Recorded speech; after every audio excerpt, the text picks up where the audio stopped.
Today is August 28th, 2025.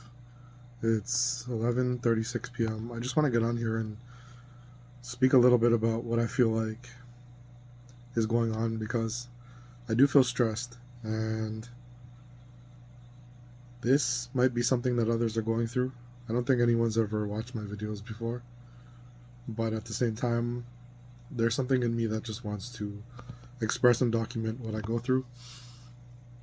So, the last little while has been a festival for the particular Hindu deities that I feel very close to, Lord Krishna and Lord Ganesh especially.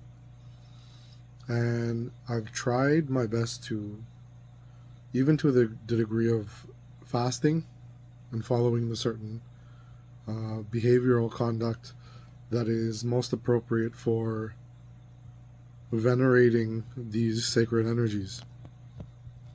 And as part of that, I have been attending certain temple services. The temple is not my particular culture, not West Indian, but oddly enough, my ancestors as part of my family are from the south of India. So this is a South Indian temple, so by some way I'm still among family, to put it that way. And I've tried to just adapt to the differences and go with the flow and allow myself to know that I'm not a part of that community, but that you kind of have to have forbearance when things are different. And the reason I bring that up is just because I feel like that takes a toll on the body. I have been used to a certain behavioral pattern that leans on the negative, and I've come to understand at this point in my life it's all related.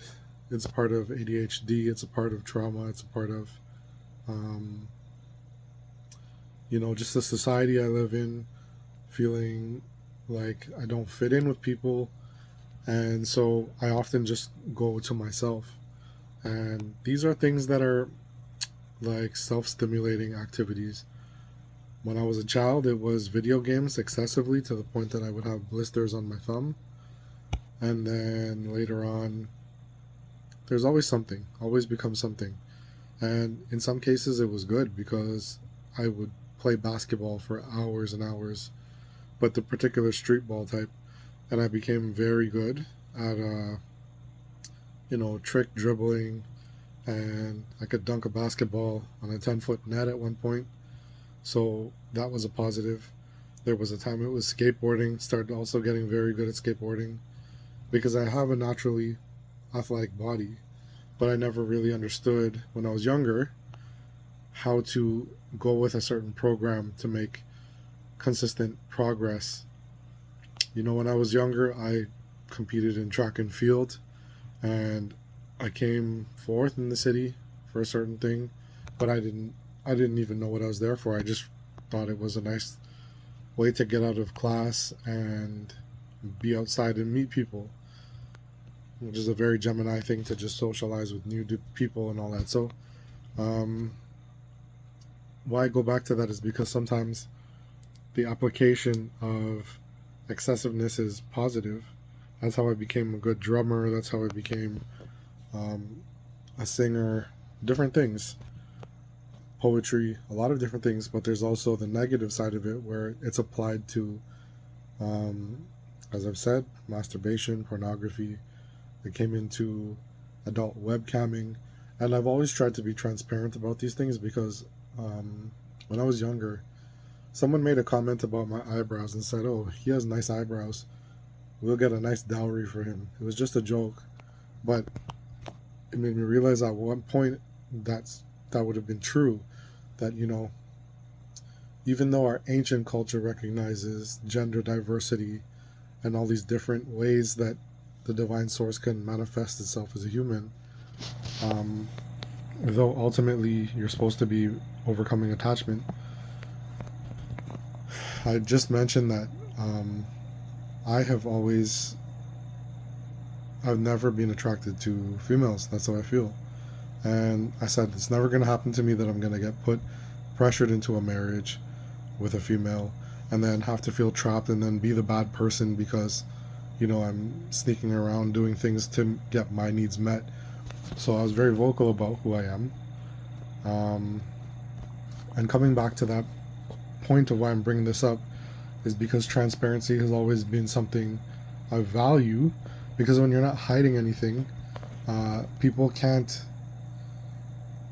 weaponize gossip and shock and all these things that they love to do. People are very negative. They love a scandal, but they will not make the space for a person who is of a different walk of life to come forward and speak and be honest and be received with understanding. They'll just continue with the same circumstances that create a narrow, isolating, I can't even explain what it is. It's just boxing someone into something that does not work for them, for their authentic birth purpose. But then when that person can't conform, that person's the bad person. It's never society. It's never the institution of marriage. It's never the cultural ignorance. It's never anything like that. It's always the individual. So I said to myself, I'm going to be transparent about all of my flaws, the things that make me different, so that at least I made myself fall from grace. But what happens with that is that I started to always feel like I had to explain myself to people that I really didn't have to. And not everything is everyone's business. Some things don't concern people. They're just very nosy and feel like they're entitled to know. So I know this is becoming a very ranty type of message, but what I'm trying to speak from my heart is that I feel like there are good things that have come from ADHD and seeking dopamine and stimulus, and there's negative things. And I feel like if I can shed light on the negative, that I can at least maybe change things for someone else. I feel like I already have. By being honest about my sexual orientation, there are people younger. I've never spoken to them. I never put ideas into their head. I never displayed or demonstrated anything for them. They found that out about themselves on their own. But at least in our wider community, there was at least one person their family could relate that to. And I'm sure this is going to keep happening, because these new generations are not apologetic or hiding anything about themselves. But it's like each generation builds for the other, not in terms of behavioral, or any immorality, 1144, but from transparency and liberation. So I just feel like right now, I'm still going through it. It still feels like a battleground on the inside. I feel like I'm grappling and wrestling with, Christianity would call it principalities, because the things that I feel like I entertain are not necessarily how Christ consciousness would be explained, of love, compassion, forbearance, mindfulness, progress spiritually, these things. But on the other side, they're not things that really involve anyone else's, that anyone else needs to give the green light for, because they're not harming anyone. They're not so what I'm talking about is like pornography and masturbation. This is a huge industry, but it's also a drug. And the conversation can't really ever come to the point where we're talking about this open drug, because XYZ about that, whatever. I'm just saying that's where I am, but I feel like one day is trying my best to be on the religious side, the spiritually developing side, and the other day is just giving into the vices, the pleasure, even just surrendering to trauma, looking at yourself as less, calling yourself certain degrading things. And the reason I'm bringing that up is because I feel like we, when you go to the temple, when you're a religious person, I'm not talking about a priest because that's a commitment to the community and to the divine. But when you're a lay person that is going back and forth between religious dedication and then also the things that you do outside of that and the things that you do privately and things you do in shadow, it's like people will look at you like a hypocrite or an imposter or something like that. But I don't understand why people don't look at it as who needs the most grace and light in this world? Who is praying the hardest for change? Who has the deepest hope in their heart that what they're going through is going to change? Is the people that are suffering. Is the people that know the contrast of what the light is, the opposite side, the dark. And those are the people that also get shunned the most. So to me, it's not making sense. It's not adding up that, you know, a tortured soul goes to a place where they're seeking light and hoping for God to take their hand and uplift them. And, you know, in the grips of addiction and things like that, people will be like, well, if you go back, well, you're a sinner and you didn't really care. That's not how addiction works. The brain, you're rewiring the brain, and certain substances are stronger than others, especially depending on how long they've been depended on, dependency, you know. So I just feel like praying earnestly, having faith in God, and even saying like, you know, God, I didn't make it today. I didn't promise anything, but I didn't make it to where I want to be. And even some days it's just like, okay, I didn't make it, that's fine. But other days you didn't make it because you were doing the same thing you said you didn't want to do. So for me, it just comes back to, this is the story of this incarnation. I don't feel like I came here to be anyone's leader. I don't to be celebrated, to be perfect, to be, you know, nothing like the community prize, the apple of anyone's eye. I just came here to work, to be honest, to do what I feel is needed for my soul, for my bloodline, for the world right now. And why I'm bringing that up too is because I think a lot of the times that the things we call vices, I always tell this story, it's very important to me. When I was about in my teens, I started to smoke cigarettes.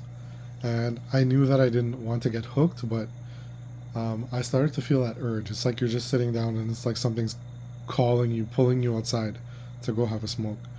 And one night particularly, it was probably 11 in the night, sometime like that. I just went outside because I'm like, you know what? I'm just gonna have a smoke. And what happened was I heard knocking from the recycling bin. And I was like, this is very strange, but nobody was outside. It was just a dark, quiet night, but I'm hearing knocking from the bin. Obviously, it was startling. But I went and I opened the bin, and there was a baby raccoon right at the bottom. And this was a very hot summer night.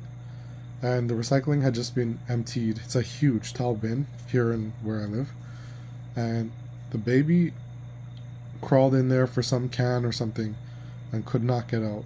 So it was in complete pitch black. It had nothing to climb up onto. Even if it got up there, it couldn't have lifted the lid. It wouldn't have had the strength to do that from the inside. So when I tipped the bin over, it just ran away. And I had to say to God, Lord, my body brought me out here through vice, but it's through your grace in this world that I saved the baby from suffocating to death in the heat and in the pitch black dark. And if I've ever done anything in this life that means anything, at least that, you know, means something. So I believe in God, and I believe that the pathway could be it could be all over the place, and you don't know why you're called to certain things, why people go through certain things. But I feel like it's a type of faith that the light inside of you, even no matter what, it's like that light will always be there, no matter even how small it gets, what the circumstances are. So I just, is not to condone what people do harmfully to others. It's not to make excuses for living a life of dependency and self destruction. But I feel like there is a bigger pathway that gets overlooked in this world. And is just trying to have faith that even in dark times, like, you're still somehow, as long as you just remember God or call God's name, it's like something will happen, that's bigger than you for a more aligned reason. So I didn't really know how to get on here and talk about it, but I feel like people just get condemned, and a lot of the people that are in darkness are the ones with the biggest hearts. So that's just, I feel disappointed. There was supposed to be a celebration today of a flower festival at the temple. I didn't get out of bed. I didn't make it. And not only that, I had a bunch of stuff that I ordered. They're adult items, and because I participate in BDSM culture, and there are certain implements that help with that. And I said, I don't want these things anymore. I'm going to return them. They were all unopened. So I packed them up, labeled them, had them neatly packaged away, and I just said, you know what? They're still here. Maybe I do want them. And it's just like, now they're used. Now you don't get a refund. Now this, now that. So there's disappointment, but I think maybe it all comes down to perspective. And I really, in my heart, I wish everyone well. I wish that no one on this planet would be forced to do things against their will, or taken advantage of, or violated, or manipulated. I do hope that in the future of this world, people will come here and be able to co-create from their authentic desires, to meet the second person that creates it, to make it something. Because otherwise it's just one person with a peculiar interest, until the second person joins and makes it a thing. And that's always been the start of all cultures. I heard that philosophy from someone else, but it makes perfect sense. And I just hope that people can do what they want to be doing, and for a greater cause, rather than being forced to do anything, even if it's that 40-40-40, like. So that's just me right now. I'm just honestly bearing my heart, and if this is seen by anyone, well, hopefully it resonates. If it's not, well, at least I left a message out in the world.